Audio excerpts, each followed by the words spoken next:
Okay जी, बिस्मिल्लाहिर्रहमानिर्रहीम, अस्सलाम वालेकुम। वेलकम टू BIA, पहली क्लास पोस्ट बैच की। तो इस पोस्ट बैच के पीछे जो है वो क्या थिंकिंग है, कैसे से लेके चलना है। तो सबसे पहले लेट्स स्टार्ट। BIA है क्या चीज़। पिछली अटेम्प्ट में इसे बोलते होते थे MFA। अब इसका नाम चेंज हो गया है। सिर्फ नाम चेंज हुआ है या इसमें मजीद भी कुछ चेंजेस आई हैं। मजीद जो चेंजेस आई हैं वो भी देख लेते हैं। तो सबसे पहले मेरी आप लोगों के बारे में क्या assumptions हैं। आप लोग ज्यादातर जो है वो पिछली अटेम्प्ट में MFA पढ़ के अटेम्प्ट करके आ रहे होंगे। पोस्ट बैच में ज्यादातर लोग जो सब्जेक्ट में ज्वाइन करते हैं वो यही होता है कि ओहो जो है वो थोड़े से मार्क्स से जो है वो पेपर रह गया। तो कोई मसले वाली बात नहीं, कोई जो है मैं आपका टॉन्ट नहीं मैं आपको कर रहा। इसका मतलब ये है कि you are finally at the right place. इस दफा जो है वो आप इस काबिल होने के लिए आए हैं कि आप वाकई में पेपर पास कर सकें। और जो है वो आप सीनियर स्टूडेंट्स हैं, ग्रुप बी के स्टूडेंट्स हैं, यानी क्योंकि अब जब तक आपके जो है वो ग्रुप ए के कुछ सब्जेक्ट्स पास नहीं होते आप ग्रुप बी तो अटेम्प्ट ही नहीं कर सकते। तो अगर आप वाकई BIA पढ़ने आ गए हैं, इसका मतलब ये कि आपका जो है वो ग्रुप ए काफ़ी हद तक क्लियर है। तो keeping that in mind let's start. क्या है BIA में new age compare to MFA। तो आपके सामने स्क्रीन पे मैं लिखा भी है, ज़बानी बता देता हूँ कि पहले पुरानी स्कीम में वैसे तो आप लोग अगर ज़्यादातर रिपीटर्स हैं तो बस अगेन मैं बात रिपीटर बार बार रिपीट करूंगा। इसका मतलब ये नहीं कि आप लोग जो है वो उसे माइंड करें या कहें कि मैं आपका मजाक उड़ा रहा हूँ। बिल्कुल भी नहीं मसला, बस मकसद सिर्फ ये है कि आपको जो है वो थोड़ा सा रिमाइंड करा सके कि पिछले अटेम्प्ट में आपने जो है वो क्या पढ़ा था। और अगर आप में से कोई बिल्कुल फ्रेश स्टूडेंट है, फर्स्ट टाइम BIA पढ़ रहा है, पहले MFA नहीं पढ़ी, तो कोई भी मसले वाली बात नहीं। हम इंशाल्लाह इसे ऐसे ही लेके चल रहे होंगे जैसे हम बिल्कुल जीरो से पढ़ रहे हैं। तो पहले स्कीम में जो है वो पहले 6 चैप्टर्स हुआ करते थे पेस्टल एनालिसिस के, जिसे प्यार से एक्सटर्नल एनालिसिस भी जो है वो बोला जाता था। अब भाई क्या आपने थोड़ी सी शफलिंग की है। पेस्टल का जो PES है उसको उन्होंने मर्ज करके एक चैप्टर बना दिया, यानी कि पुरानी स्कीम का चैप्टर नंबर 1 2 एंड 3 उसे मर्ज करके न्यू स्कीम का चैप्टर 1 बन गया। उसके बाद पुरानी स्कीम का चैप्टर नंबर 4 एंड 5 को मर्ज करके उन्होंने बना दिया चैप्टर नंबर 2। उसके अलावा और क्या चेंज है, 2 chapters of risk management merge into 1 chapter. पुरानी स्कीम में चैप्टर नंबर 11 और 12 जो हुआ करते थे उन दोनों को भी आई कैप ने मर्ज करके एक चैप्टर बना दिया। वो बेसिकली दोनों चैप्टर्स हुआ क्या करते थे, एक होता था रिस्क मैनेजमेंट, और एक रिस्क मैनेजमेंट की थ्योरी हुआ करती थी और एक रिस्क मैनेजमेंट की न्यूमेरिकल्स हुआ करते थे। तो आई कैप ने रिस्क थ्योरी और न्यूमेरिकल्स दोनों को जो है वो मर्ज कर दिया। इसके अलावा और क्या चेंज है, एक नया चैप्टर, सबसे बड़ा जो चेंज है जो कि इंशाल्लाह हमने कल से ही स्टार्ट कर देना है, सस्टेनेबिलिटी का एक नया चैप्टर है। अगर आप और करें, अगर आप ICAP के करंट अफेयर्स वगैरह का आपको आइडिया है तो आजकल ICAP को सस्टेनेबिलिटी बड़ी पसंद है। आपने सुना होगा कि CFAP पे एक नया पूरा पेपर ऐड हुआ है जिसका नाम है सस्टेनेबिलिटी। इसी तरह इस चैप्टर में भी, ऑडिट में भी सस्टेनेबिलिटी ऐड हुई है, तो BIA में भी पूरा चैप्टर जो है वो सस्टेनेबिलिटी का ऐड कर दिया, जो कि हम इंशाल्लाह स्टार्ट कर रहे होंगे कल। फिलहाल ओवरऑल BIA या पुरानी स्कीम के हवाले से कोई भी चीज़ है तो डिस्कस कर लें, नहीं तो फिर आगे चलते हैं।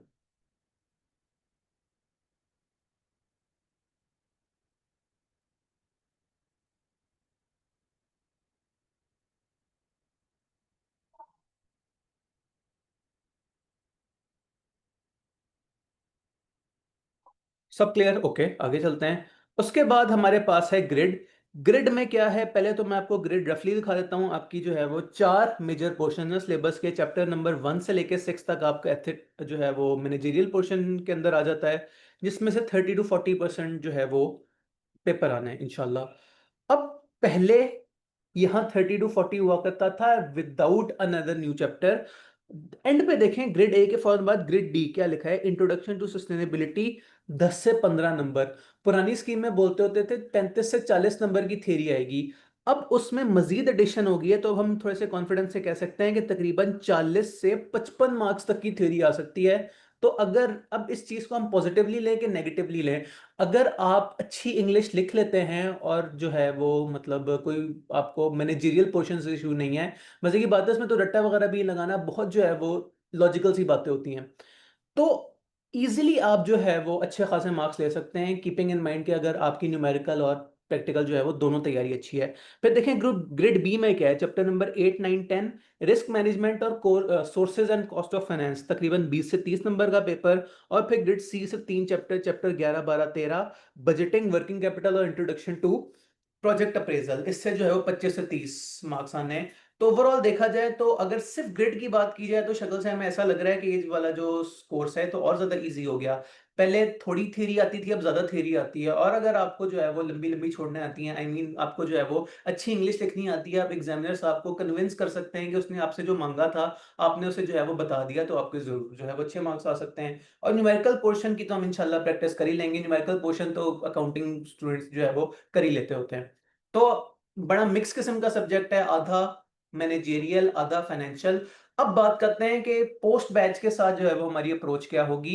मैं डे वन से ही आपके साथ जो है वो 100% क्लैरिटी के साथ हूं, आपको जो है वो किसी धोखे में नहीं रखना। ये बैच जो है वो डेडिकेटेड बैच नहीं है, ये प्री बैच के साथ मर्ज हो रहा है। लेकिन इससे पहले कि आप सब नाराज होकर चले जाएं, let me explain not dedicated से मेरी मुराद क्या है।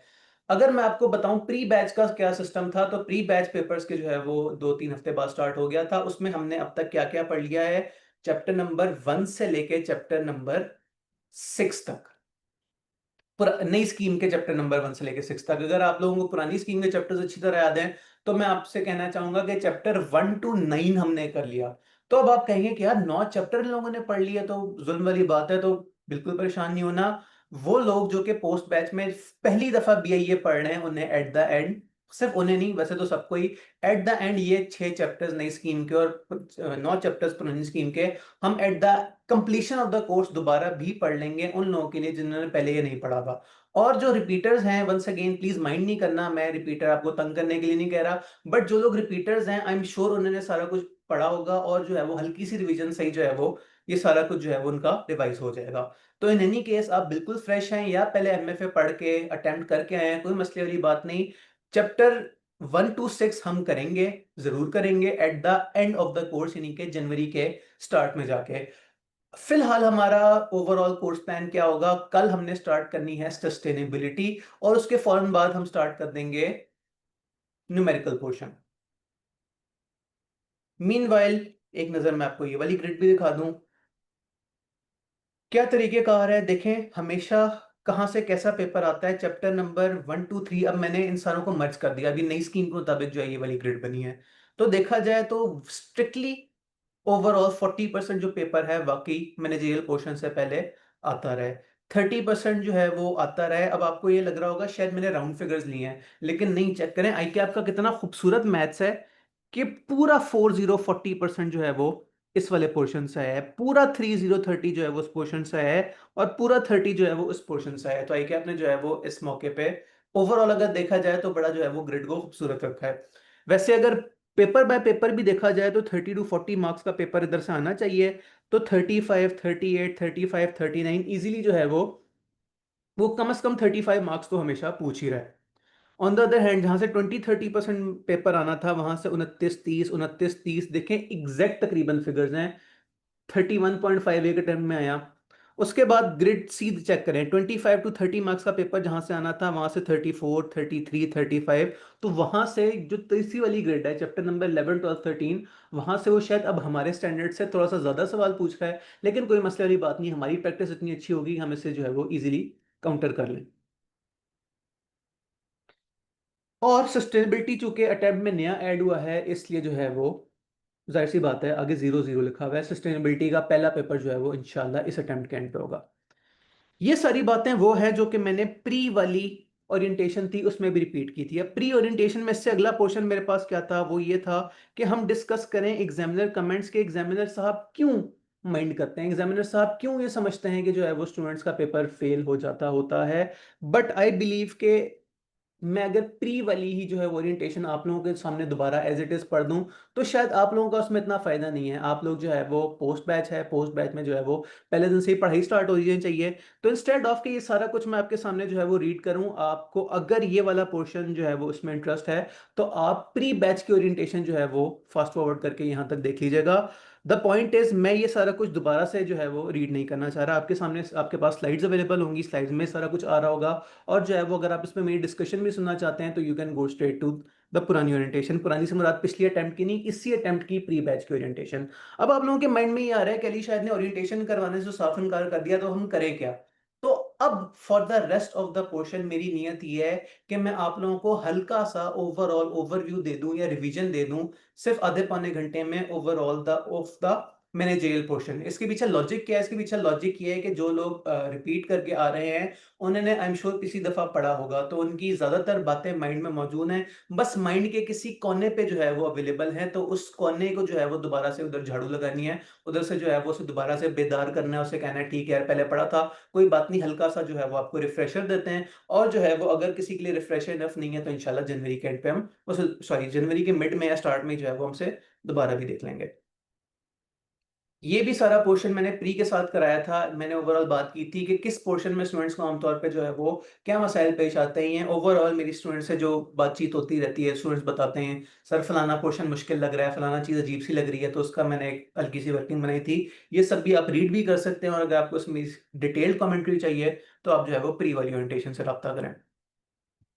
और एट द एंड वो स्केजुअल जो कि मैंने प्री बैच के हवाले किया था, अब ये स्केजुअल मैंने बिल्कुल भी नहीं छेड़ा, मैंने प्री वाली स्लाइड से ही जो है वो उधर पेस्ट किया है। पीछे लॉजिक क्या है? पीछे लॉजिक क्या है कि मैं आपको डे वन से थोड़ी सी अपनी तारीफ ये करवा सकूं कि अल्हम्दुलिल्लाह हम स्केजुअल को बड़ी अच्छी तरह फॉलो करते हैं।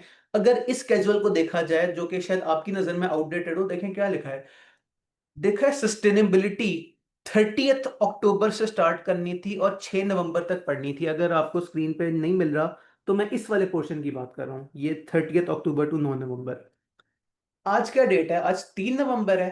तो 30 से लेके अब तक कितने सारे वर्किंग डेज हो गए? 30 को आई थिंक फ्राइडे था कि थर्सडे था। आज अगर थर्ड है और आज मंडे है, तो सेकंड को संडे होगा, फर्स्ट को सैटरडे होगा, 31st को फ्राइडे होगा, 30th को थर्सडे होगा। तो देखें जाए, आई कैप ने हमारे साथ जो है वो अचानक से सारी स्कीम चेंज कर दी। मंडे को रिजल्ट आना था, फ्राइडे को आ गया। इसके बावजूद हम अपने स्केजुअल के जो है वो इतना अच्छी तरह से फॉलो कर रहे हैं कि अगर 30 अक्टूबर को सस्टेनेबिलिटी इंशाल्लाह स्टार्ट होनी थी, तो अब हम इंशाल्लाह 4 नवंबर को ही स्टार्ट कर देंगे। बीच में कोई हफ्ते का गैप नहीं आया। देखा जाए तो फ्राइडे एक वर्किंग डे, मंडे एक वर्किंग डे। तो इंशाल्लाह आगे से जो है वो इसी को हम फॉलो करेंगे। इस कैजुअल के मुताबिक जो कोर्स जो है वो 6 जनवरी को खत्म हो जाना था। तो 6 जनवरी से ऑनवर्ड ये सारा पोर्शन मैनेजरियल का हमने दोबारा से पढ़ना था। तो अब 6 जनवरी के बजाय जो है वो 3-4 वर्किंग डेज का अगर उसमें गैप आया है, तो 6 के बजाय 8 जनवरी को खत्म हो जाएगा। तो इसके बावजूद हम जो है वो इजीली मिड जून तक, मिड जनवरी तक जो है वो अपना सिलेबस मैनेजरियल का दोबारा स्टार्ट कर सके हैं। फिलहाल ओवरऑल हमारा कोर्स प्लान प्री और पोस्ट बैच को किस तरह साथ लेके चलना है, कौन सा सिलेबस, कौन सा चैप्टर कब होगा, या ओवरऑल बीआईए के के बारे में कोई भी कंफ्यूजन माइंड में आ रही है, तो प्लीज डिस्कस कर लें। चैट आपके हाथ में है।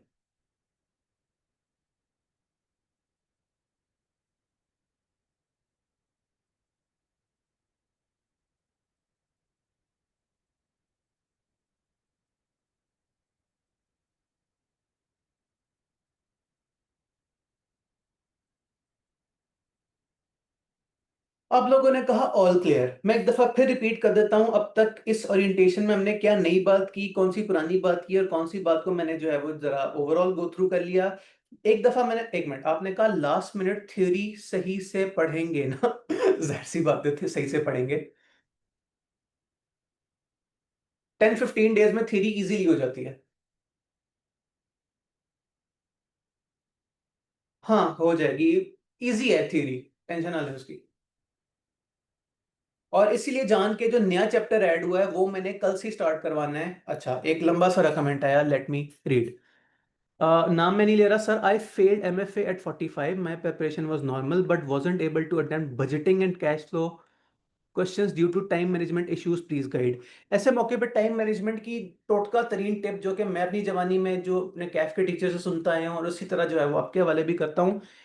सवाल स्टार्ट करते हुए एक हार्ड लिमिट अपने लिए लगा लें। हार्ड लिमिट से मेरी मुराद ये है कि आपने टीचर से सुना होगा कि मार्क्स पकड़ो और इसे 1.8 से मल्टीप्लाई कर दो, यानी कि अगर 10 नंबर का कोई सवाल है, तो 10 इंटू 1.8 होता है 18। जरा रफली कैलकुलेटर कैलकुलेटर कह रहा हूँ, घड़ी पे देखें क्या टाइम हुआ है। 1:35 हुआ है, तो 1:35 प्लस 18, 1:35 प्लस 155 और -2, 153 तक मुझे ये सब जो है सवाल पूरा कर लेना चाहिए।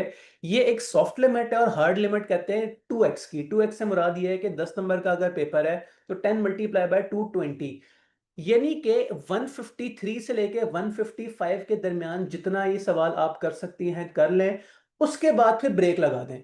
यहाँ असल में गलत थिंकिंग ये होती है कि आप लोग ये कहते हैं कि यार किसी तरह मैं सवाल पूरा कर लूं, लेकिन आप लोग ये नहीं सोचते कि यार ये अगर 10 नंबर का सवाल है तो अगर मैं इसे पूरा कर लूं तो मैं क्या उखाड़ लूंगा, मुझे कितने को मार्क्स आ जाएंगे। अगर थ्योरी का पोर्शन है तो आपके मैक्सिमम 8 मार्क्स आ जाएंगे, 8.5 नंबर आ जाएंगे। थ्योरी वैसे ही फुल मार्क्स आपको नहीं देती। अगर न्यूमेरिकल पोर्शन है तो शायद आपके जो है वो 10 आउट ऑफ 10 मार्क्स आ जाए। मगर क्या ये ज्यादा अच्छा है कि आप ने पहले 8 नंबर ले लिए किसी सवाल से, आप उस 8 को 10 पे ले जाएं, या जिस तरह आपने कहा कि मैंने बजटिंग का सवाल किया ही नहीं, तो अगर आप अपने लिए एक हार्ड लिमिट इस तरह की लगा लें 1.8 से लेकर 2 वाली, तो आपको जो है वो इंशाल्लाह इस तरह के मसले नहीं आएंगे। ऐसे मौके पे एक बड़े फेमस टीचर की मैं एक लाइन कॉपी पेस्ट कर रहा हूँ। वो कहते हैं कि सवाल से इश्क नहीं करना। लोग कहते हैं कि यार ये सवाल मुझे पसंद आ गया है, मुझे बहुत अच्छा आ गया है, जब तक मैं सवाल को 100% नहीं कर लूंगा दिल की तसल्ली नहीं हो जाएगी, मैं आगे नहीं जाऊंगा। ऐसे नहीं करना। बाकी इंशाल्लाह हमने ज़्यादा सारी प्रैक्टिस करनी है, जो है वो ओवरऑल सवालों की, बजटिंग की भी, कैश फ्लो से भी। तो उसकी भी जो है वो इंशाल्लाह आपकी स्पीड बेहतर होगी और जो है वो टाइम मैनेजमेंट बेहतर होगी। Anything else?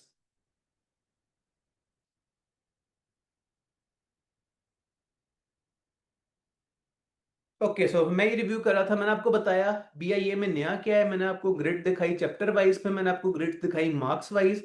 उसके बाद मैंने कहा एग्जामिनर कमेंट्स, और ये वाला जो पोर्शन है ये मैंने जो है वो फास्ट मोड में गो थ्रू कराया है। अगर किसी को ये पोर्शन जो है वो मजीद डिटेल से सुनना है, इस पे मेरे गौर फिक्र, तो जो है वो आप जाके देख सकते हैं इसी अटेम्प्ट की प्री बैच की ओरिएंटेशन यूट्यूब पे अवेलेबल होगी publicly. Sir do I need to buy new book? नहीं, न्यू बुक तो मैं किसी को भी रिकमेंड नहीं करता। मैं ये कहता हूं कि आजकल डिजिटल जमाना है, पीडीएफ प्लस स्लाइड्स इनफ है। कागज की किताबों का जमाना चला गया। अब अगर आप कंफर्टेबल नहीं है पीडीएफ से, फिर तो आपको मजबूरन जो है वो नई बुक लेनी चाहिए। लेकिन अगर आप पीडीएफ फ्रेंडली हैं, आपके पास एक अच्छा लैपटॉप है, आप उससे देख के जो है वो कॉन्सेप्ट अच्छी तरह समझ सकते हैं, तो डेट इज गुड इनफ। आईकैप की बुक आपके साथ अवेलेबल होगी, साथ आपके पास मेरी स्लाइड्स अवेलेबल होंगी, तो इन माय ओपिनियन गुजारा हो जाएगा इंशाल्लाह।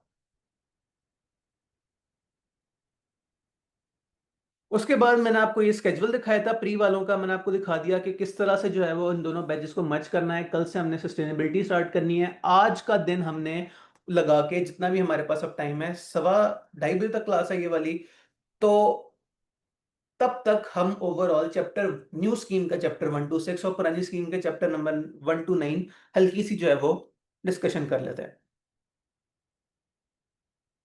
डिस्कशन का ओवरऑल आपके पास मेथड ये होगा कि हम लाइन बाय लाइन 1 2 3 4 5 6 पे जाने के बजाय 4 5 6 और 1 2 3 पे आएंगे। उसके पीछे लॉजिक क्या है, आए मैं आपको उसकी भी जो है वो जस्टिफिकेशन दिखाऊं। अगर आप ओरिएंटेशन में वापस जाएं और ग्रिड वाले पोर्शन में जाएं, तो मैनेजरियल पोर्शन में देखें कौन से एरिया से आई कैप को जो है वो बहुत ज्यादा लगाव है, कौन से पोर्शन से आई कैप से जो है वो ज्यादा सारे मार्क्स पूछता है। तो देखें जरा, चैप्टर 1 2 3 पेस्ट एनालिसिस,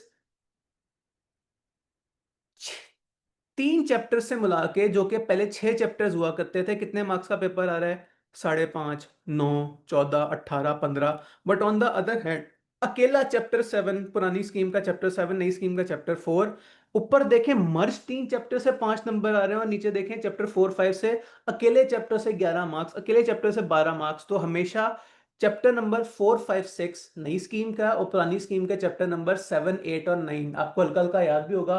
चैप्टर 7 वो जिसमें पोर्टर 5 फोर्सेस हुआ करती थी। चैप्टर 8 वो जिसमें वायरो एनालिसिस और वैल्यू चेन वगैरह जैसी बातें हुआ करती थी। चैप्टर 9 वो जिसमें हम एथिक्स एथिक्स किया करते होते थे। तो वो वाली चीज कहीं ज्यादा इंपॉर्टेंट है पहले 6 चैप्टर से पुरानी स्कीम वाले 6 चैप्टर्स, और अब नई स्कीम में जो है वो 3 चैप्टर्स में मर्ज हो गए। तो ओवरऑल देखा जाए तो ये 3 चैप्टर मिला के भी अकेले चैप्टर 4 और अकेले चैप्टर 5 के बराबर नहीं है, इसलिए जो है वो हम इनके ऊपर पहले फोकस करते होते हैं। स्पीड थोड़ी सी हमारी फास्ट होगी क्योंकि हमने एक ही क्लास में 7 चैप्टर्स का ओवरव्यू लेना है। बट द पॉइंट इज, इस टाइम आपको जीरो से पढ़ाना मकसद नहीं है, इस टाइम आपको एक ओवरव्यू देना है, हल्का सा याद कराना है। अगर आप में से कोई स्टूडेंट बिल्कुल फर्स्ट टाइम पहली दफा पढ़ रहा है, तो उसने परेशान नहीं होना, कोई बात नहीं, इंशाल्लाह जनवरी में हम ये सारा डिटेल से भी देख रहे होंगे। तो डे 1, अच्छा यहाँ मैं ना आपके सामने जो स्लाइड्स रखता हूँ उस पर मेरा डेज का भी हिसाब होता है कि किस दिन हमने कितना पढ़ना है। तो बड़ा सिस्टमेटिक होके हम चलते हैं, बिल्कुल अंधाधुंध जो है वो नहीं चलते। तो चैप्टर 4 के पहले दिन हमने जो पुरानी स्कीम का चैप्टर 7 था, हमने बात की ओवरऑल इंडस्ट्री क्या होती है, टाइप्स ऑफ इंडस्ट्रीज क्या होती है और कन्वर्जेंस क्या होती है। जल्दी से गो थ्रू करते हैं। इंडस्ट्री, बल्कि एक मिनट, ये तो थ्योरी वाला पोर्शन है, मैं क्यों बोल रहा हूँ, आप लोग मुझे बताएंगे इंडस्ट्री क्या होती है अपने अल्फाज में। मैं आपसे कोई बहुत खूबसूरत किस्म की इंग्लिश जो है वो एक्सपेक्ट नहीं कर रहा, वो तो इंशाल्लाह पेपर में लिखेंगे। मुझे अपने अल्फाज में इजली बता दें इंडस्ट्री क्या होती है। इंडस्ट्री, क्या मैंने वर्ड सुना है, फिल्म इंडस्ट्री होती है तो वो इंडस्ट्री होती है सिर्फ,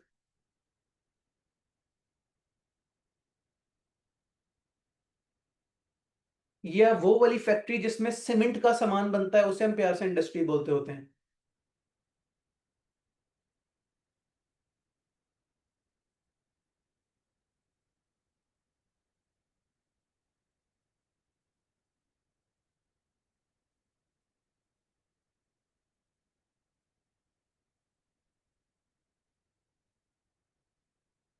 आपने कहा जहां एक तरह की एक्टिविटीज की जाएं, तो ठीक है, मैंने ये कहा था कि अपने अल्फाज में जो है वो बता दें, तो आपने बिल्कुल सही बात की है। इंडस्ट्री वो लोग जो कि एक तरह की जो है वो चीजें जो है वो प्रोड्यूस करें, banking industry, cement industry, construction industry वगैरह वगैरह, और आगे जो है वो उसकी फर्दर टाइप्स थी। फिर उसके बाद हमने देखा कन्वर्जेंस क्या होती है। कन्वर्जेंस क्या होती है? कन्वर्जेंस मींस कि एक से ज्यादा तरह की फैसिलिटीज एक ही अगर प्रोडक्ट में इकट्ठी हो जाएं तो हम उसे कहते हैं conversion, sorry convergence. Like for example, convergence की सबसे बड़ी एग्जांपल आपके पास इस टाइम आपके हाथ में मौजूद होगी, या आपके सामने स्क्रीन पे जो है वो मौजूद होगी, मोबाइल फोन।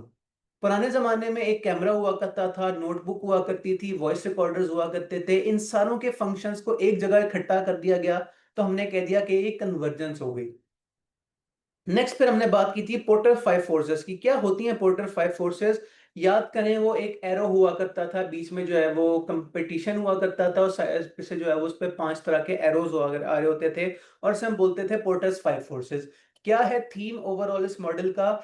ये कि 5 तरह की फोर्सेस किसी बिजनेस पे इम्पैक्ट करती हैं, और जो है वो किसी एक बिजनेस को जो है वो पॉजिटिवली अफेक्ट करती हैं, यानी कि बिजनेस में ग्रोथ की तरफ हो, या बिजनेस को नेगेटिवली अफेक्ट करती हैं, यानी कि बिजनेस का नुकसान हो। वो फाइव फोर्सेस क्या हैं, गो थ्रू करते हैं। सबसे पहला आपके पास है थ्रेट ऑफ न्यू एंट्रेंट।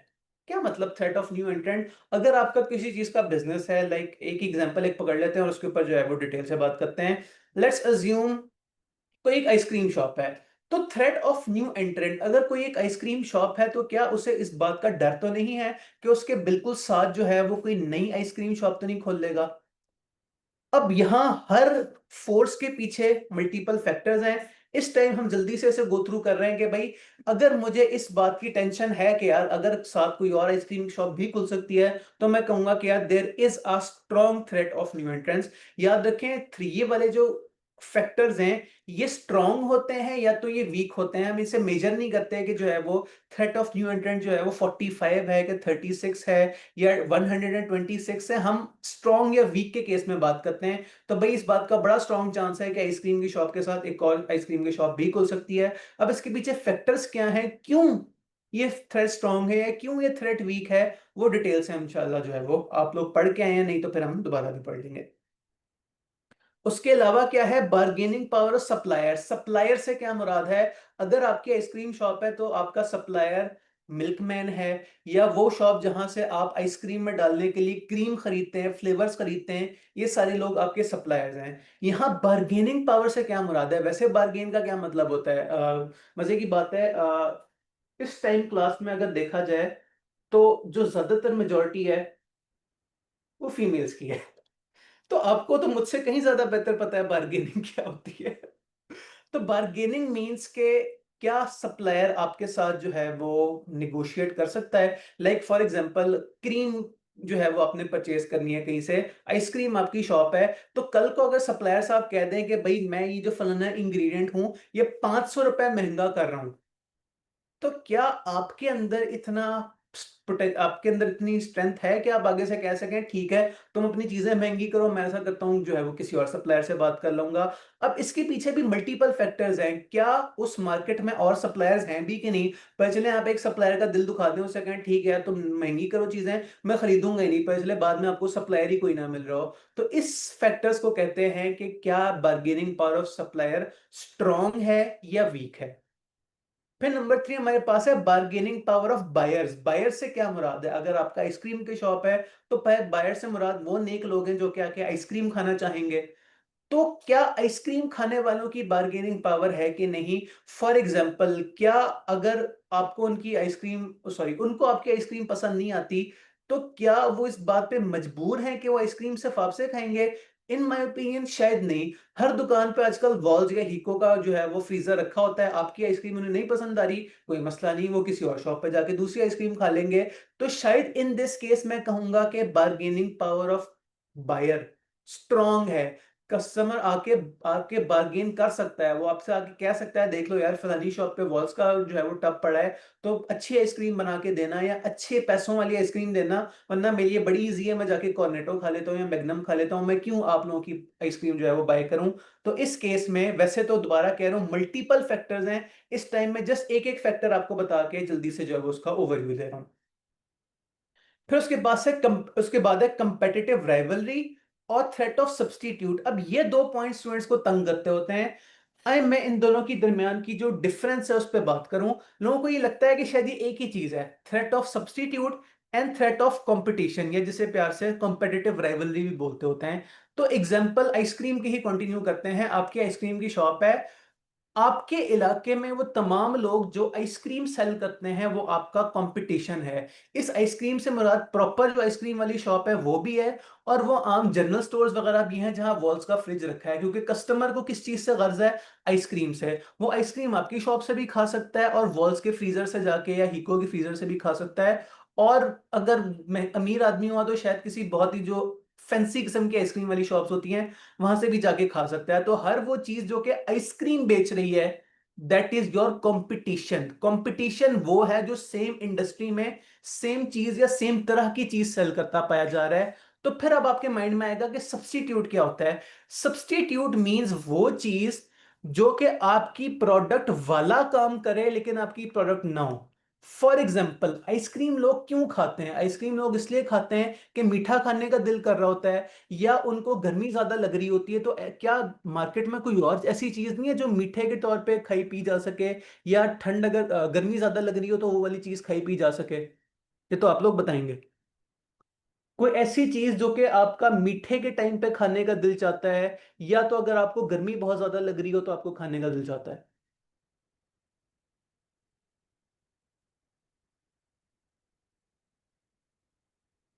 कुछ भी ऐसा एग्जिस्ट नहीं करता। कुछ तो होगा, सोचे सोचे दिमाग पे जोर डालें, थ्योरेटिकल पोर्शन है। अकेले मैं बोलता रहूंगा तो मजा नहीं आना, आप लोगों से भी बुलवाना है मैंने, लेकिन टाइप करके।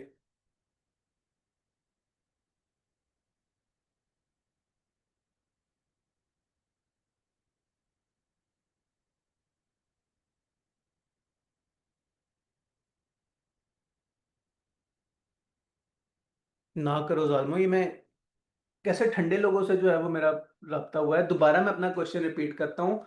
कोई ऐसी चीज जो मीठी हो और आपका मीठे खाने का दिल चाह रहा हो तो आप वो जाके खा लें या पी लें। तो यार इस तरह की 150 तरह की एग्जांपल्स, आप जाके गुलाब जामुन खा सकते हैं, आप जाके टॉफी खा सकते हैं, आप जाके खीर खा सकते हैं। तो हर वो चीज जहां मीठी चीज मिल रही हो, आप चॉकलेट खा सकते हैं, एग्जैक्टली exactly। तो ये सारी चीजें आपका सब्स्टिट्यूट हैं। और अगर आप मीठे के बजाय दूसरे वाले फैक्टर पे जाएं कि आइसक्रीम तो गर्मियों में ज्यादा शौक से खाई जाती है, तो और क्या चीज है जो गर्मियों में शौक से पी जाती है? ठंडी ठंडी बोतल, या ठंडी ठंडी खीर, या स्लश, या कोल्ड कॉफी। ये सारी वो चीजें हैं जो अगर इंसान को गर्मी ज्यादा लग रही हो तो वो जाके पी सकता है। तो हर वो चीज जो कि आपकी प्रोडक्ट वाला फंक्शन प्रोवाइड करे। अगर आपकी प्रोडक्ट का फंक्शन है मीठा होना, तो मीठी तो चॉकलेट भी होती है, मीठी तो खीर भी होती है। और अगर आपकी प्रोडक्ट का फंक्शन है कि गर्मी में खाओगे तो मजा आएगा, ठंड पड़ेगी, तो वो तो बोतल पी के भी आ सकती है, वो तो जो है वो कोल्ड कॉफी पी के भी आ सकती है। तो वो सारी चीजें, इस cold coffee and kheer and chocolate, ये सारी चीजें आपका बन गया सब्स्टिट्यूट। तो प्लीज सब्स्टिट्यूट और कंपटीशन को कंफ्यूज नहीं करना। ये मेरा एक्सपीरियंस है कि लोग जो है वो काफी इन दोनों को चीजों को आपस में कंफ्यूज करते हैं। ऐसे मौके पे एग्जांपल जो जिससे आपकी कंपटीशन और जो है वो सब्स्टिट्यूशन का जो है वो बड़ा इजीली आपको हमेशा याद रहेगा। मेरे माइंड में एक बड़ा फेमस कोट है कोका कोला के, अब मुझे ये नहीं याद उसकी डेजिग्नेशन क्या थी, सीईओ था कि सीएफओ था। तो उसने कहा था कि हमारा कंपटीशन ये पेप्सी तो है ही नहीं, वो छोटे लोग हैं। खैर उसने ये नहीं कहा था, मैं वैसे मफहूम बयान कर रहा हूँ। उसने कहा था हमारा कंपटीशन पेप्सी नहीं है, हमारा कंपटीशन मिनरल वाटर है। हम चाहते हैं, खैर ये भी उसने मुंह से तो नहीं कहा, इसकी मैं बात की इंटरप्रिटेशन बता रहा हूं, कि वो ये कहता है कि हम ये नहीं चाहते कि जो है वो पेप्सी से या इस तरह की चीजों से compete करें। हम तो ये चाहते हैं कि लोग पानी पीना छोड़ दें और लोग कोका कोला जो है वो पीना स्टार्ट कर दें। तो इस लेवल का जो है वो कंपटीशन आ गया कि कंपटीशन को तो इंसान कंपटीशन ही ना समझे। तो पेप्सी कोका कोला का कंपटीशन है, क्योंकि सेम इंडस्ट्री में सेम चीज मिल रही है। जबकि हर वो चीज, कोक से आपको क्या फायदा मिलता है? कोक जो है वो पी के ठंड पड़ती है, कोक पी के जो है प्यास बुझती है, तो प्यास तो पानी पी के भी बुझती है, पानी सब्स्टिट्यूट हो गया। ठंड और किस चीज से पड़ती है? ठंड तो जो है वो लेमन सोडे से भी पड़ती है, लेमन सोडा जो है वो सब्स्टिट्यूट हो गया। पोर्टर फाइव फोर्सेस कुछ कुछ क्लियर?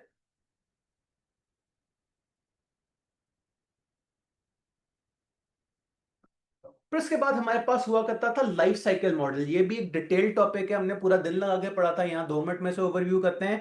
लाइफ साइकिल मॉडल ये होता है कि जिस तरह इंसान की लाइफ साइकिल होती है, इंसान की लाइफ साइकिल क्या होती है? इंसान छोटा बेबी होता है, फिर इंसान थोड़ा सा बड़ा बेबी होता है, फिर इंसान टीनेजर होता है, फिर इंसान जो है वो मेरी एज पे आ जाता है, उसके बाद जो है वो इंसान बुढ़ापे में चला जाता है, और उसके बाद जो है वो इंसान मर मुर जाता होता है। इसी तरह प्रोडक्ट की भी लाइफ साइकिल्स होती हैं। पहले एक प्रोडक्ट लॉन्च होती है, इंट्रोड्यूस होती है। इंट्रोड्यूस के फेज में क्या पेश आता है, ज्यादातर लोगों को पता ही नहीं होता कि ये चीज जो है वो क्या है, कैसी है, इसके क्या फायदे हैं, क्या नुकसान है। उसके बाद वो चीज अगर सक्सेसफुल हो तो आगे ग्रोथ की तरफ चली जाती है। ग्रोथ में जो है वो चीज बड़ी अच्छी तरह जो है वो बड़ी फास्ट जो है वो तरक्की की तरफ जाती है। उसका बहुत सारा जो है वो रेवेन्यू कमाना स्टार्ट होते हैं। फिर आती है मेच्योरिटी। मेच्योरिटी से मुराद ये है कि अब जो है वो ग्रोथ बहुत ज्यादा नहीं हो रही, बस 1% 2% का इंक्रीज है या ना होने के बराबर इंक्रीज है, और आहिस्ता आहिस्ता आप जवाल की तरफ जाना स्टार्ट कर देते हैं। और फिर चौथा स्टेज हर प्रोडक्ट के ऊपर ये आता है कि वो प्रोडक्ट जो है वो बिल्कुल ही फौत हो जाती है, उसका कोई नया मॉडल या नया वर्जन आ जाता है, और लोग जो है वो वाली प्रोडक्ट जो है वो यूज करना कम कर देते हैं या खत्म कर देते हैं। तो लाइफ साइकिल मॉडल हमें 4 स्टेजेस बताता है हर प्रोडक्ट की। ग्रोथ या सॉरी इंट्रोडक्शन, फिर ग्रोथ, फिर मेच्योरिटी, और फिर डिक्लाइन।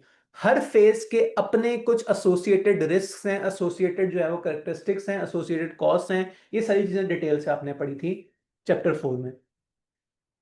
फिर उसके बाद आपके पास होता है स्ट्रेटेजिक ग्रुप्स वगैरह। उसमें क्या होता है, आप किस तरह से स्ट्रेटेजिक ग्रुप्स में या स्ट्रेटेजिक स्पेस में जो है वो ऑपरेट करते हैं। वो तरीका समझने का ये है कि आप चीज प्रोवाइड क्या कर रहे हैं और लोग आपसे चाहते क्या है। लाइक फॉर एग्जांपल, अगर आपका कोई बैंक है या कोई सीमेंट कंपनी है या कोई स्कूल वगैरह है, तो आप किन लोगों को सर्व कर रहे हैं? क्या हर स्कूल हर तरह के लोगों को इक्वली सर्व करता है? नहीं। फॉर एग्जाम्पल, अभी इस स्कूल की बात कर लेते हैं जिसपे आप लोग मेरी बातें सुन रहे हैं। आप लोग इस टाइम सीएमएडीजी की बीआईए की क्लास में मौजूद हैं। तो सीएमएडीजी की बीआईए की क्लास शायद वो प्रोडक्ट नहीं है जो कि आपको एक मेजर स्टेब्लिश फिजिकल कॉलेज दे रहा है। फिजिकल कॉलेज में फिजिकल क्लासेस होती हैं, टीचर होता है, पीछे व्हाइट बोर्ड होता है, टीचर जो है वो उस व्हाइट बोर्ड पे लिखता चला जाता है, सामने क्लासरूम होता है, सामने क्लासरूम में जो है वो बहुत सारे लोग बैठे होते हैं और टीचर की बातें सुन रहे होते हैं। यहाँ मॉडल बिल्कुल डिफरेंट है। यहाँ मॉडल क्या है, मैं बोले चला जा रहा हूँ, मेरे सामने कैमरा रखा है, आप मेरी बातें सुनने चले जा रहे हैं, और जो इस टाइम जो है वो टाइम निकाल के मुझे टाइम नहीं दे सके, कल को उन्हें इस चीज की जो है वो रिकॉर्डिंग भी मिल जाएगी। तो क्या दोनों कॉलेजेस सेम है? क्या सेम तरह की प्रोडक्ट दे रहे हैं, सेम तरह के लोगों से इंटरेक्ट कर रहे हैं, सेम चीज है सारा कुछ?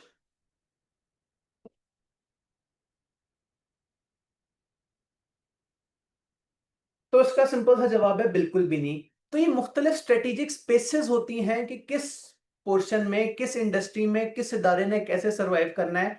तो इसे हम बोलते हैं स्ट्रेटेजिक जो है वो ग्रुप्स।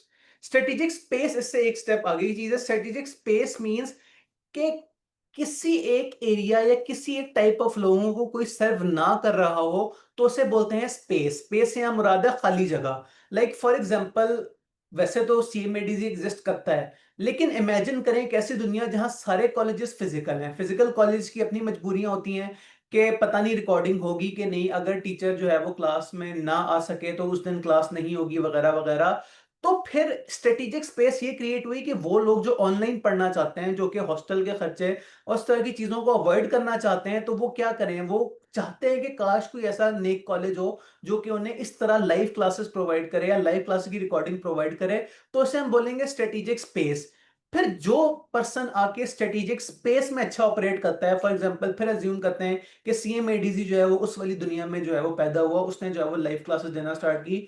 तो वो तमाम लोग जो कि लाइव क्लासेस के शौकीन थे, जो कि चाहते थे कि काश लाइव क्लासेस मिलें, उनको जो है वो सीएमएडीसी का सामना करना पड़ेगा, जिससे जो है वो इन पॉजिटिव सेंस में कह रहा हूँ, तो जो है वो सीएमएडीसी भी ग्रो करेगा और आप लोगों का भी जो है वो कुछ ना कुछ भला हो जाएगा।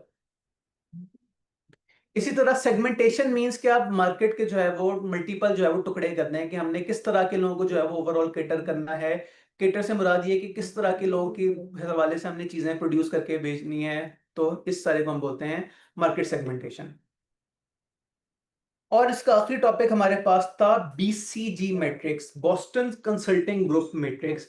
ये मैट्रिक्स क्या होता है, इससे जो है वो बड़े मजे के जो है वो न्यूमेरिकल सवाल भी बन सकते होते हैं। बेसिकली ये मॉडल ये कहता है कि दो फैक्टर्स के ऊपर आपने जज करना है कि कोई चीज हाई है कि लो है। वो दो फैक्टर से क्या मुराद है, आपके सामने लिखा भी है, मार्केट ग्रोथ और मार्केट शेयर। मार्केट ग्रोथ से मुराद ये है कि ओवरऑल मार्केट में क्या हमारी सेल जो है वो इंक्रीज हो रही है कि नहीं। आगे जो है वो मैंने एग्जांपल भी लिखी होगी, वही जो है वो गो थ्रू कर लेते हैं। पांच कंपनीज है किसी मार्केट में, 2025 की सेल्स गिवन है, 2026 की सेल्स गिवन है, तो लिखा है कि 110 टोटल सेल्स थी 2055 में। लेट्स अज्यूम के मिलियंस की बात हो रही है।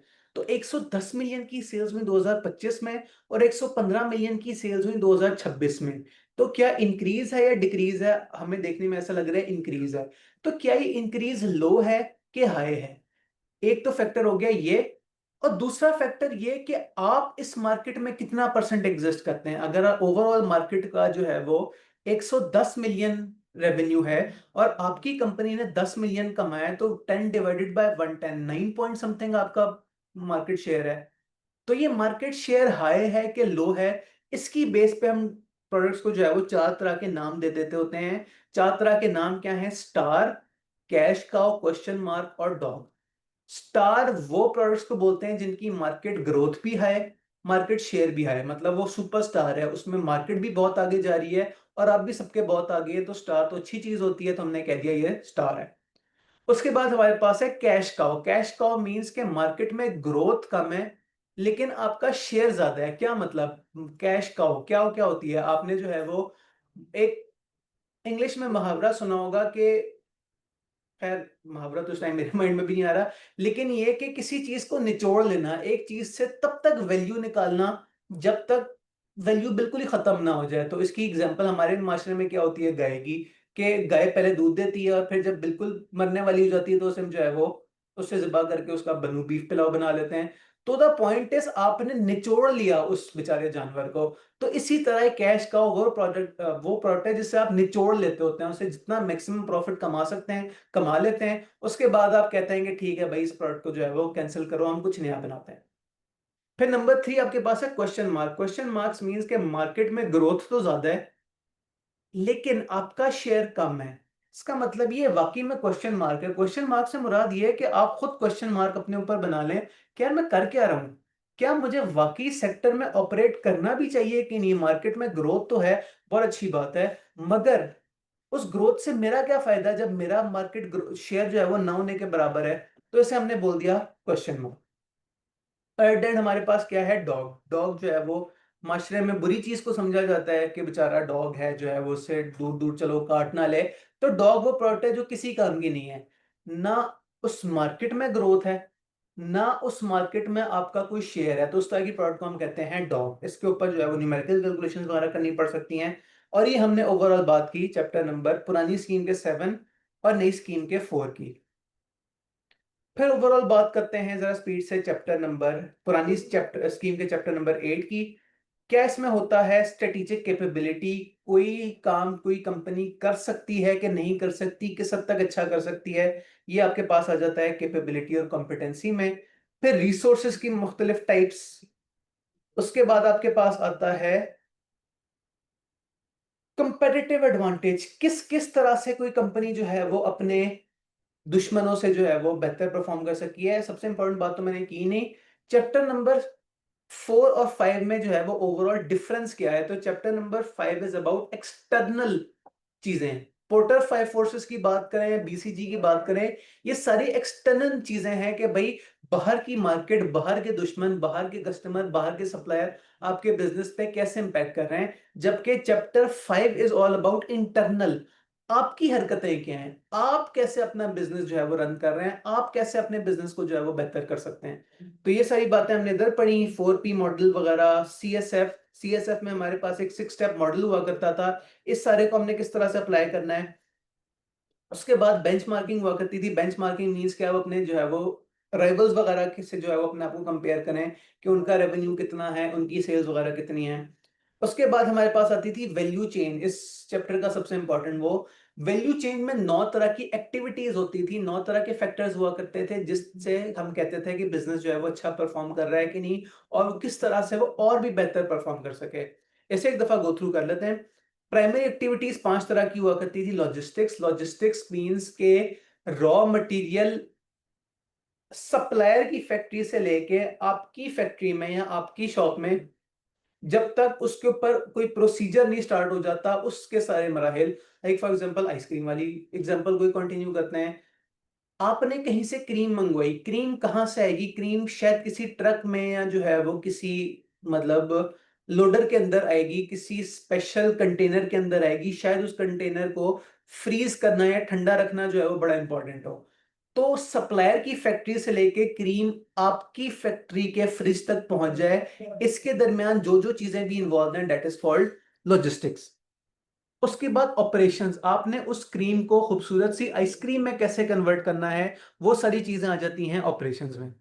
फिर आउटबाउंड लॉजिस्टिक्स मींस के आपने इस चीज को बेचना किस तरह से है। आउटबाउंड, इनबाउंड लॉजिस्टिक्स से मुराद अंदर आने की चीजें, यानी कि रॉ मटेरियल आपकी फैक्ट्री तक पहुंचे, और आउटबाउंड लॉजिस्टिक्स मींस के आगे आपने इसे किस तरह से बेचना है। फिर आपके पास है marketing and sales. Marketing and sales, obvious ही बात है कि आप इस चीज को मार्केट किस तरह से करते हैं।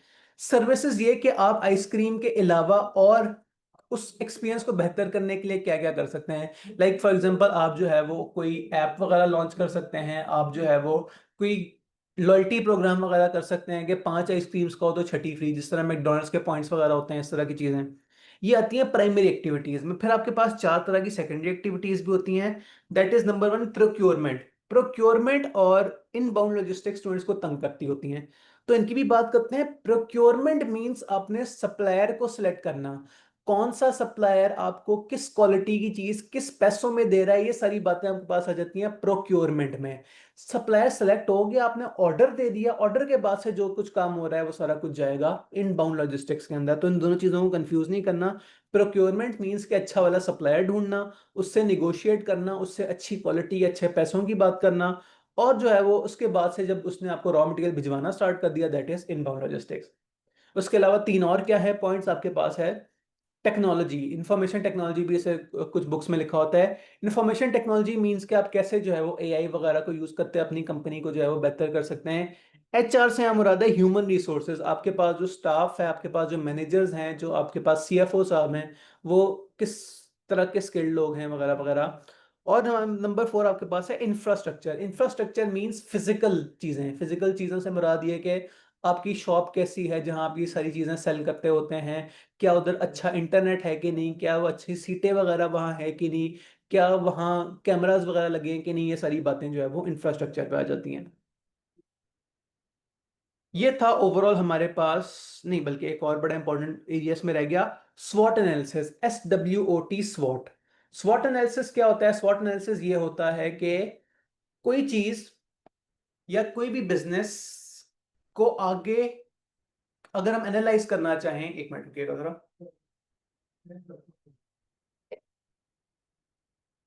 जी, मैं ये कहता कि स्वॉट एनालिसिस मींस कि आप अपने बिजनेस को एनालाइज करें बेस्ड ऑन SWOT। ये मैं कैसी बातें कर रहा हूं? SWOT एग्जैक्टली है क्या? S for strength, W for weakness, O for opportunity and T for threat. यहां भी बात कर लेते हैं कि इस SWOT में कौन सी चीज इंटरनल है, कौन सी चीज एक्सटर्नल है। तो S फॉर स्ट्रेंथ, आपकी इंटरनल अच्छाई, आप अच्छा परफॉर्म करते हैं, अच्छा परफॉर्म नहीं करते खुद, ये सारी बातें इंटरनल आ जाती हैं, आपकी सारी अच्छाइयां आ जाती हैं स्ट्रेंथ में। स्ट्रेंथ का ऑपोजिट है वीकनेस, आप जो चीज आपके अंदर मसला है, आप कोई जो है वो प्रोडक्ट सही तरह नहीं बना रहे, आप जो है वो अच्छी क्वालिटी की प्रोडक्ट नहीं प्रोड्यूस कर रहे, या कस्टमर्स आपसे आपकी ही किसी हरकत की वजह से खुश नहीं है, तो ये सारे फैक्टर्स आ जाते हैं वीकनेस के अंदर। फिर आते हैं आपके पास ओ और T. O for opportunity, T for threat. अब लोग स्ट्रेंथ्स और अपॉर्चुनिटीज को आपस में कंफ्यूज करते हैं और वीकनेस और थ्रेट को आपस में कंफ्यूज करने हैं। आप लोगों ने बिल्कुल भी नहीं करना। स्ट्रेंथ इज इंटरनल और नाउ, आजकल, जबकि अपॉर्चुनिटी जो है वो एक्सटर्नल है, और इन 90% ऑफ द केसेस ये होती है in the future. Like for example, अगर आइसक्रीम की बात करें तो आपकी स्ट्रेंथ क्या हो सकती है? आपकी स्ट्रेंथ ये है कि आपकी आइसक्रीम बहुत मजे की है, कस्टमर्स को बहुत पसंद है, ये अच्छी बात है। On the other hand weakness क्या है? वीकनेस कि आपके जो स्टाफ वगैरह है वो बिल्कुल रेगुलर नहीं है। अगर शॉप दोपहर 2 बजे खुलनी होती है तो कभी 3 बजे खुल रही होती है, कभी 4 बजे खुल रही होती है। कस्टमर्स बेचारे शॉप के बाहर लाइनों में खड़े रह जाते हैं कि यार कब शॉप खुलेगी तो हम अपनी आइसक्रीम जो है वो आके खाएंगे। तो ये वीकनेस है, ये आपकी गलती है कि कस्टमर जो है वो खाली हाथ घर वापस जा रहे हैं, या कस्टमर्स को जो है वो टाइम से चीज नहीं मिल रही। On the other hand opportunity, opportunity से मुराद है कोई एक्सटर्नल फैक्टर जो कि आपके बिजनेस के ऊपर पॉजिटिव इंपैक्ट ला सके। लाइक फॉर एग्जांपल, वैसे होता तो कोई नहीं, लेकिन अगर गवर्नमेंट अनाउंस करे कि भाई जो भी बिजनेस आइसक्रीम्स बना के बेचेगा उससे जो है वो टैक्स में रिडक्शन हो जाएगी, तो यार ये तो बहुत अच्छी बात है। लेकिन क्या ये आपका कारनामा है?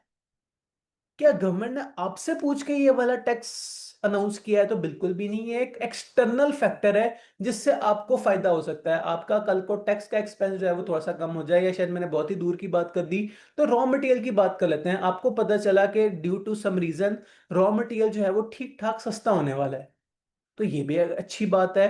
एक्सटर्नल फैक्टर है, इसमें आपका कोई कारनामा नहीं है कि रॉ मटेरियल सस्ते हो गए।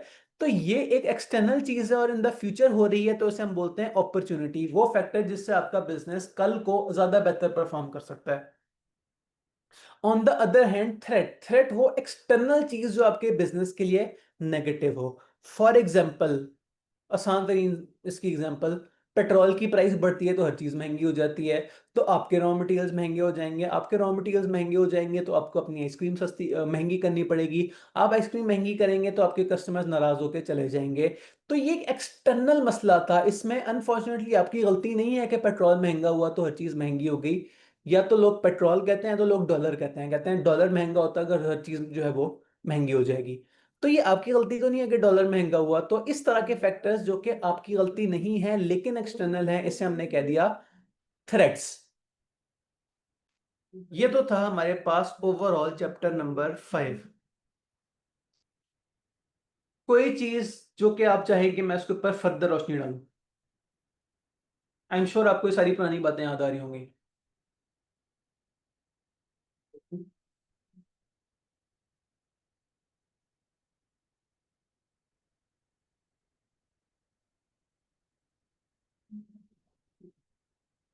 All clear? आगे चलते हैं। Next we have chapter number 6, जो कि पुरानी स्कीम में चैप्टर नंबर 9 हुआ करता था। चैप्टर 6 की अगर बात की जाए तो दो इसके मेन मॉडल्स हैं जिससे जो है वो हमेशा पेपर आता है। बस एक ही पास पेपर ऐसा है जिसपे यूटिलिटेरियनिज्म के ऊपर जो है वो बात की गई थी। तो दो मॉडल्स क्या है? पहले आपके पास है टकर मॉडल और ट्रिपल ए मॉडल। एक मिनट, लेकिन हम मॉडल किस चीज पे लगाने हैं? तो चैप्टर का नाम है आपके पास एथिकल डिसीजन मेकिंग। एथिक्स के अंदर रहते रहते किसी बिजनेस के किसी मसले का जो है वो आप सोल्यूशन निकालें, या आपके सामने मल्टीपल ऑप्शंस हैं तो आप देखें कौन सा वाला ऑप्शन जो है वो सबसे ज्यादा एथिकल है, जिससे बिजनेस को भी फायदा होगा और किसी का कोई खास नुकसान नहीं होगा। एथिकल बाउंड्रीज के अंदर, एथिकल रीजंस के अंदर हम रह सकेंगे। That is ethical decision making. Ethical decision making किस तरह से होती है? आपके सिलेबस ने आपको दो तरह से सिखाया। पहले आपके पास है, एक मिनट रखिएगा, स्क्रीन को शायद कुछ हुआ है।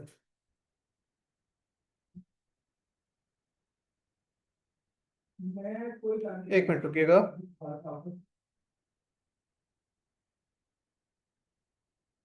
ले जी, आई एम श्योर अब स्क्रीन वापस आ गई होगी। ओके जी, मैं क्या कह रहा था? मैं ये कहता कि एथिकल डिसीजन मेकिंग के हमारे पास जो दो तरह के मॉडल्स होते हैं, पहले बात करते हैं ट्रिपल ए मॉडल की। ट्रिपल ए मॉडल में आपके पास जो है वो 7 तरह के स्टेप्स होते हैं। एक कोई डिसीजन एथिकल जो है वो डायलेमा उठा लेते हैं, अपनी आइसक्रीम शॉप के ऊपर से अप्लाई करते हैं और आहिस्ता आहिस्ता इन स्टेप्स को जो है वो रिव्यू कर लेते हैं। Like for example let's say कि आपकी आइसक्रीम की शॉप है, आपके पास एक डायलेमा आ गया। डायलेमा ये कि लेट्स अज्यूम आपकी जो शॉप है 50-50 जो है वो आपकी ओनरशिप है। आपने कहा कि 50% जो है वो मैं ओन करता हूँ, 50% जो है वो मैंने पैसे जो है वो अपने पेरेंट्स से लेके लगाए थे। अब आपके पास डिलेमा ये आ गया कि आपके पास एक जो है वो एक्सटर्नल थर्ड पार्टी आई है। उसने कहा है कि यार ऐसा करो, आप अपनी शॉप जो है वो हमें सेल कर दो।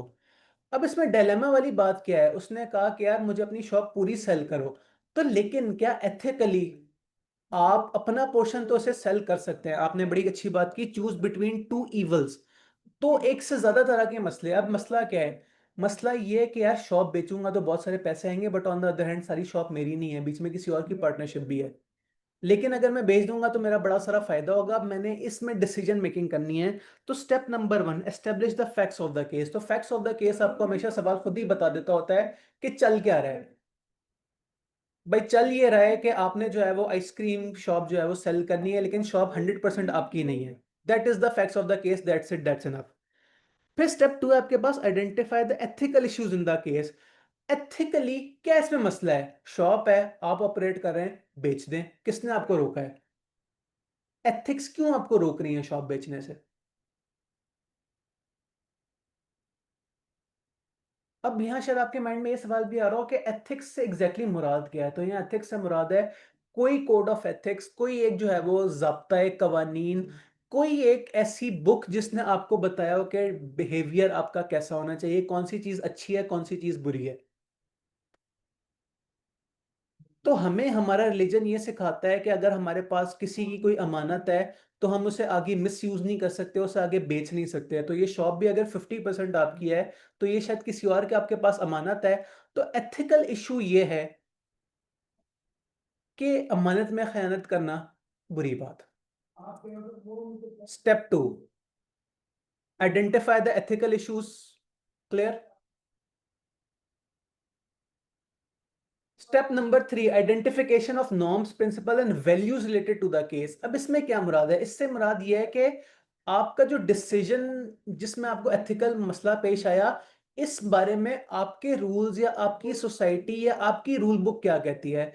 तो पहले स्टेप 2 में हमने आइडेंटिफाई किया था कि ये बुरी बात होगी अगर हम अमानत आगे बेच दें।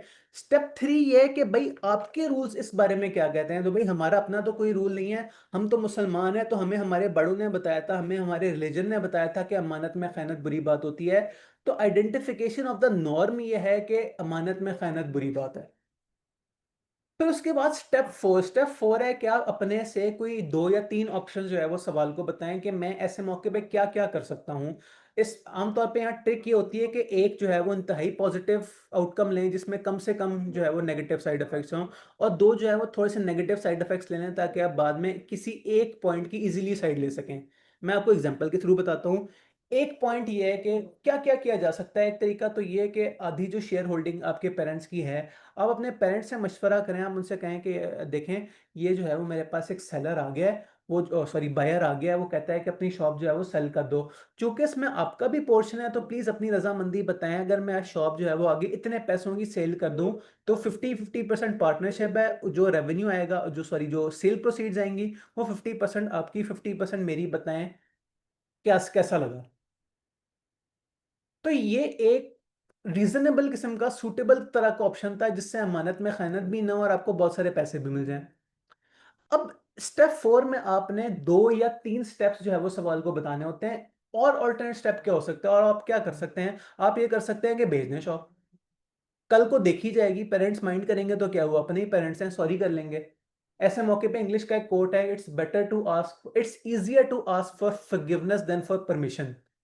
आप किसी से पूछो कि मैं ऐसा करूं या ना करूं, वो आगे से आपको मना कर देगा। आप ऐसा करो कि उल्टा काम कर लो, बाद में जाके सॉरी कर लेना। तो स्टेप 2 थोड़ा सा इवल है। आपने कहा कि मैं ऐसा करता हूँ, शॉप बेच देता हूँ, कल की जो है वो कल देखी जाएगी। और एक थर्ड आउटकम भी हम जो है वो अल्टरनेट कोर्स भी बना देते हैं कि आप साफ इनकार कर दें। आप कहते हैं चलो बेटा निकलो, कोई चक्कर नहीं, मैं शॉप जो है वो सेल ही नहीं कर रहा। तो हमने बातों बातों में 3 तरह के आउटकम्स बनाए कि इस सिचुएशन को, इस डिसीजन मेकिंग को हम कैसे हैंडल कर सकते थे। फिर again step 5, matching norms, principle and values to the case. इसका मतलब ये होता है कि आपने जो 3 या 2 आउटकम्स निकाले हैं, इन्हें आप देखें कि इस इन तीनों ऑप्शंस के बारे में आपकी सोसाइटी या आपके रूल्स या आपका रूल बुक या आपके एथिक्स या आपका रिलीजन क्या कहता है। पहला वाला ऑप्शन कि आप अपने पेरेंट्स से बात करें, उनसे डिस्कशन करें, उनसे कहें कि ठीक है मैं शॉप अगर बेच दूं तो इतना आप पैसे आपके, इतने पैसे मेरे।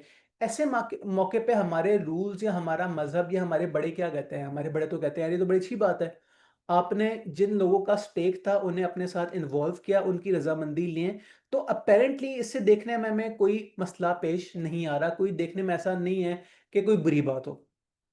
तो देयर इज जो है वो नो ऑफेंडिंग नॉर्म्स और प्रिंसिपल्स के जिससे जो है वो हमारा रूल बुक या हमारे मजहब की खिलाफ वर्जी हो।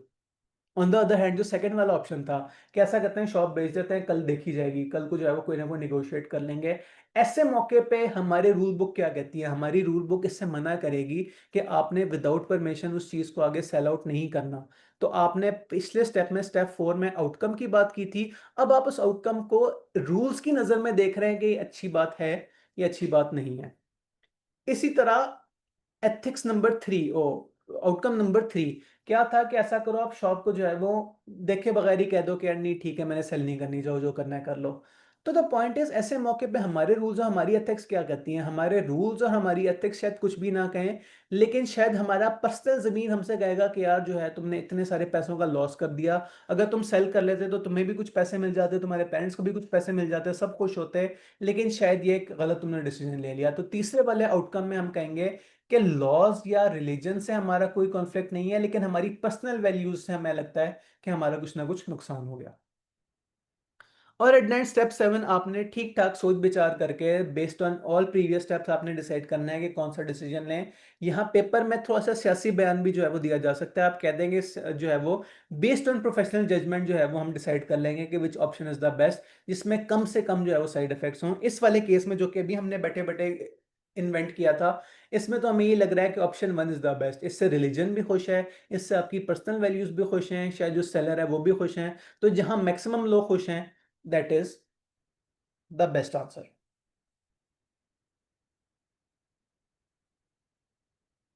फिर जो दूसरा मॉडल है हमारे पास that is Tucker's 5 question model. Tucker's 5 question model कहता है कि 7 स्टेप्स नहीं, 5 तरह के जो है वो सवाल पूछो हर सिचुएशन के बारे में, और उसकी बेस पे जो है वो फैसला करो। लाइक फॉर एग्जांपल यही वाला केस लेते हैं और उसके ऊपर टक्कर्स 5 मॉडल जो है वो 5 क्वेश्चन मॉडल लगाते हैं।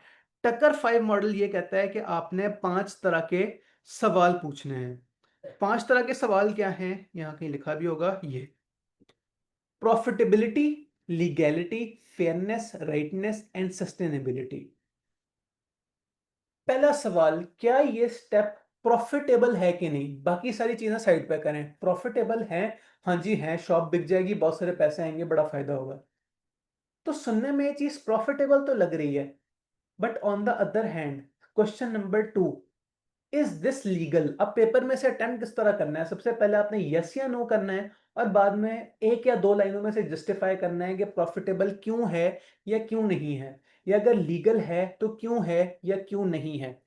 तो लीगलिटी की बात करें, कोई प्रॉपर्टी है जो कि आधी आपकी आधी किसी और की, आप उसे बेच दें, लीगली क्या ये सही है, लीगली इज दिस राइट।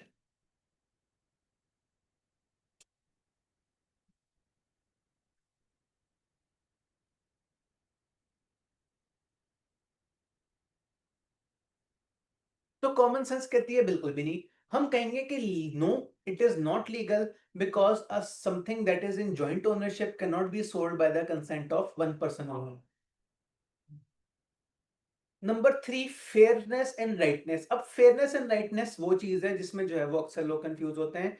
तो यहां भी फेयरनेस मींस ओवरऑल सोसाइटी का फायदा, और राइटनेस मींस के क्या आपका इससे मजहब या आपकी जो है वो इससे रूल्स वगैरह तो डिस्टर्ब नहीं हो रहे।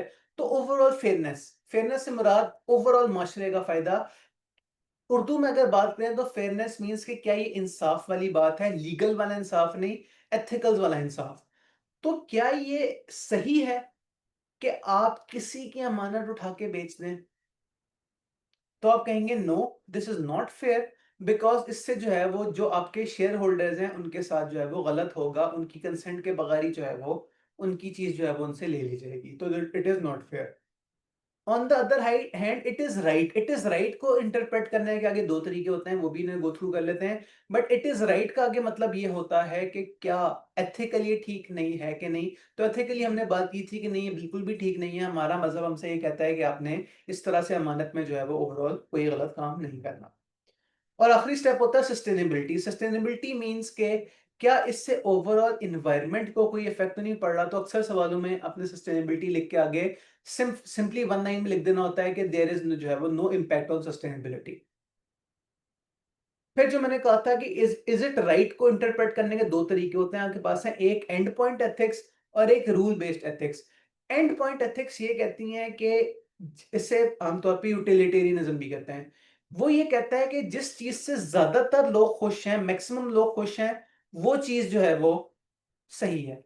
लाइक फॉर एग्जांपल अगर आप कोई जो है वो शॉप इस तरह से बेच देते हैं तो उससे मैक्सिमम लोग खुश होंगे, आप भी खुश होंगे, आपका जो है वो जो सेलर साहब हैं वो भी खुश होंगे।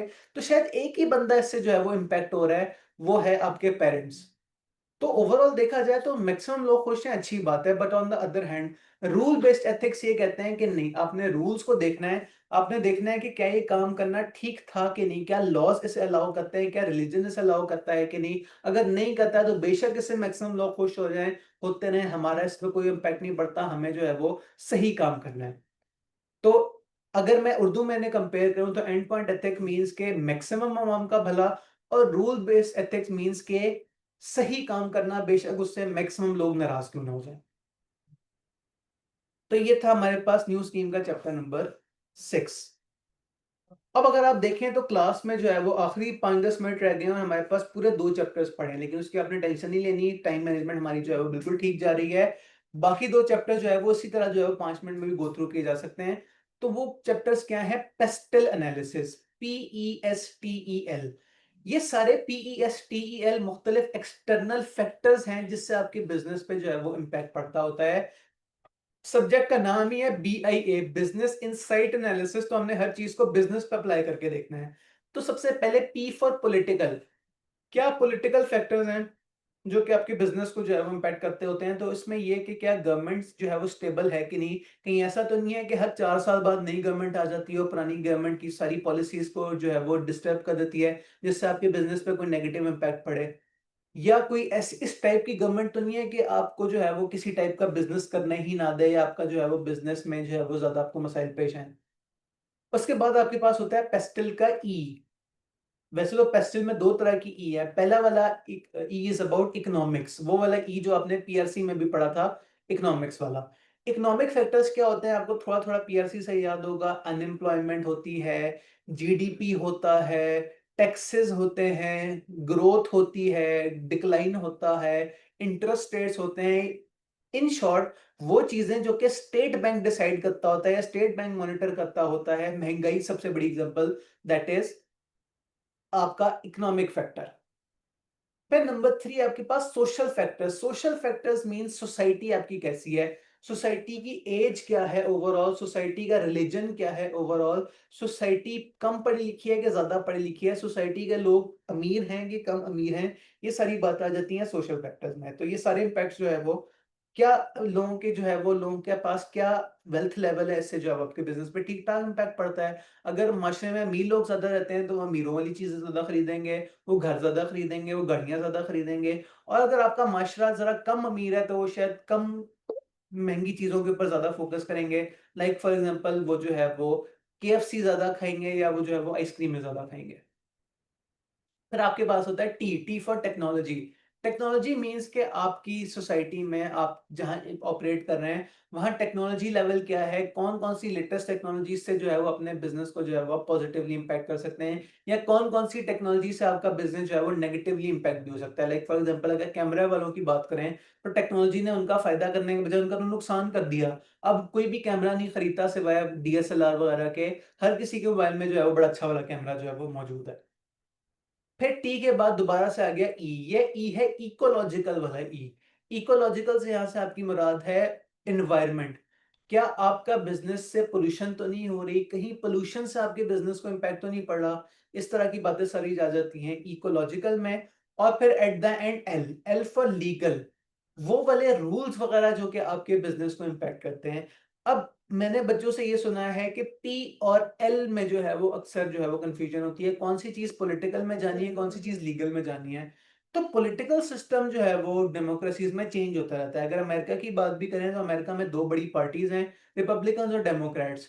4-4 साल की बारियां लगी होती हैं, 4 साल के लिए रिपब्लिकन्स आ जाते हैं, फिर 4 साल के लिए डेमोक्रेट्स आ जाते हैं। पिछले अगर प्रैक्टिकल बात की जाए तो 2020 में बाइडेन आया था, बाइडेन साहब ने 2024 तक गवर्नमेंट की, फिर 2024 में फिर ट्रंप वापस आ गया। अब ट्रंप जो है वो अगर मरना गया तो 2028 तक जो है वो, खैर मैंने कुछ नहीं कहा, मैं जस्ट फ्यूचर की बात कर रहा हूँ, फ्यूचर किसने देखा है। 2028 तक ट्रंप साहब की गवर्नमेंट है। उसके बाद जो है वो शायद फिर जो है वो डेमोक्रेट्स की बारी आ जाए, तो वो गवर्नमेंट के आने जाने से जो चीजें इंपैक्ट होती हैं, that is political. But on the other hand legal, like for example आप पाकिस्तान में रहते हैं, पाकिस्तान में कोई भी कंपनी जब स्टार्ट होती है तो वो कंपनीज एक्ट 2017 के अंडर होती है। तो कंपनीज एक्ट 2017, हम 2025 में बैठे हैं। क्या 2000, क्या हर गवर्नमेंट के बाद नया कंपनीज एक्ट आता है? तो बिल्कुल भी नहीं। कंपनीज एक्ट एक दफा बन गया, हाँ नई गवर्नमेंट्स आके उसमें जो है वो थोड़ी बहुत चेंजेस कर सकती हैं, एक सेक्शन जो है वो ऐड कर दें, एक सेक्शन लेस कर दें। लेकिन हर गवर्नमेंट आते ही साथ नया कंपनीज एक्ट नहीं लाती। तो वो वाले फैक्टर्स जो कि गवर्नमेंट के चेंज होने से इन पे बहुत ज्यादा इंपैक्ट ना पड़े, उन्हें हम लीगल में डाल सकते हैं। आपने लॉ में भी पढ़ा होगा, बहुत सारे एक्ट्स हैं, बहुत सारे जो है वो लॉज हैं, पार्टनरशिप एक्ट ऑफ पता नहीं 18 समथिंग, और जो है वो 1920s के। इवन पाकिस्तान बनने से पुराने पुराने लॉज भी जो है वो अक्सर जो है वो अभी तक फोर्स में हैं।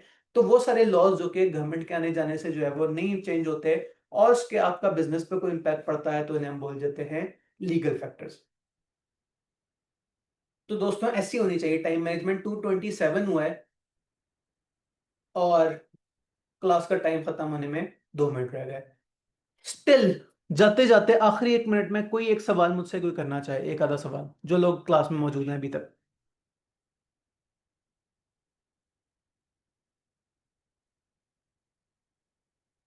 याद रखिएगा, खामोशी को मैं रजामंदी समझता होता हूँ।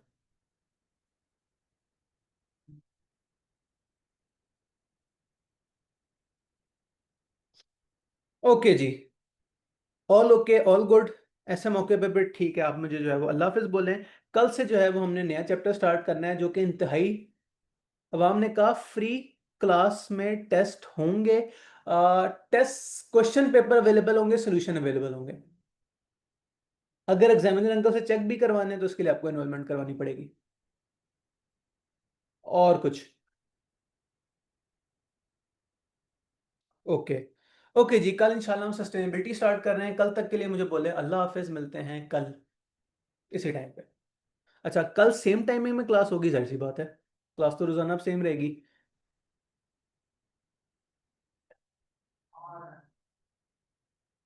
Okay ji, thank you so much. आप लोग जो है वो टाइम निकाल के क्लास में है, प्लीज़ इसी तरह रेगुलर रहिएगा। अल्लाह हाफिज, मिलते हैं कल।